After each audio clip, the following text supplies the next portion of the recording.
Le président camerounais Paul Biya a récemment interagi avec les ambassadeurs de France et de Russie lors de plusieurs réunions diplomatiques importantes qui ont renforcé les relations entre le Cameroun et les deux puissances internationales.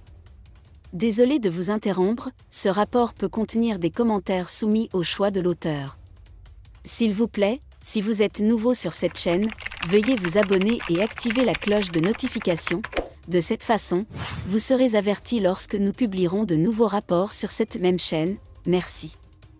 Quelques jours après la rencontre avec l'ambassadeur de France, le président Paul Biya a eu d'importants entretiens avec l'ambassadeur de la Fédération de Russie au Cameroun, son Excellence Anatoly Bashkin. Le séjour de l'ambassadeur de Russie dans le pays s'est terminé par cette rencontre. Le président Biya a partagé les détails de la réunion sur son compte de réseau social et a souligné l'importance de la discussion. Les entretiens du chef de l'État camerounais avec les ambassadeurs de France et de Russie revêtent une importance particulière dans le cadre des relations bilatérales actuelles entre le Cameroun et les deux pays. La rencontre avec l'ambassadeur de France a été suivie de près par un entretien avec l'ambassadeur de Russie, qui a confirmé l'engagement du Cameroun à entretenir des relations constructives avec les différents partenaires internationaux. L'élément principal de cette relation est l'accord militaire signé l'année dernière entre le Cameroun et la Russie. L'accord vise à renforcer la coopération militaire entre les forces armées des deux pays et couvre une gamme d'activités allant du partage d'informations aux efforts conjoints de lutte contre le terrorisme et la piraterie. Ces rencontres diplomatiques démontrent l'engagement du Cameroun à renforcer la coopération dans divers domaines, notamment la sécurité, la défense, le commerce et la diplomatie. Il marque un tournant dans le renforcement des relations entre le Cameroun, la France et la Russie et souligne l'importance de la diplomatie dans la résolution des problèmes mondiaux. Bonne nouvelle d'Etoudi, la Russie livre l'usine tant attendue au Cameroun. Le président de la République, Paul Biya, a rencontré l'ambassadeur de Russie au Cameroun, Anatoly Bashkin, au Palais de l'Unité à Yaoundé.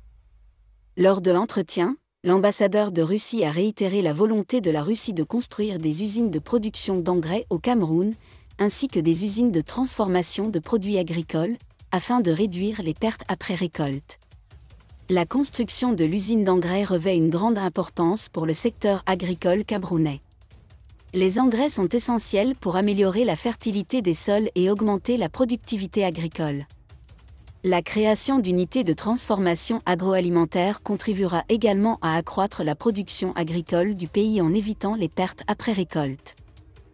Bashkin a également souligné que l'année prochaine marquera le 60e anniversaire de l'établissement des relations diplomatiques entre le Cameroun et la Russie.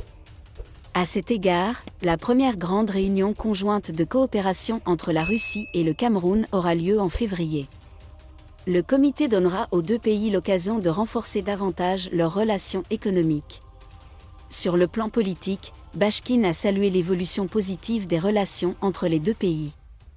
La coopération entre le Cameroun et la Russie s'est développée au fil des années, et cet engagement de construire une usine d'engrais et une unité de transformation de produits agricoles marque une nouvelle étape dans cette coopération fructueuse. Le diplomate russe Son Excellence Anatoly Bashkin met fin à sa mission diplomatique à Yaoundé après avoir passé plusieurs années au Cameroun. Cette coopération prometteuse laisse entrevoir un avenir économique positif pour les deux pays et renforce les relations bilatérales dans des domaines importants tels que l'agriculture et l'industrie. Merci d'être resté avec nous jusqu'à ce point, comme toujours pour promouvoir la liberté d'expression. Laissez vos opinions à ce reportage dans la section commentaires ci-dessous. Si vous avez aimé cette vidéo, merci de liker, partager, commenter et surtout vous abonner à la chaîne. Et on se retrouve très vite pour une prochaine vidéo.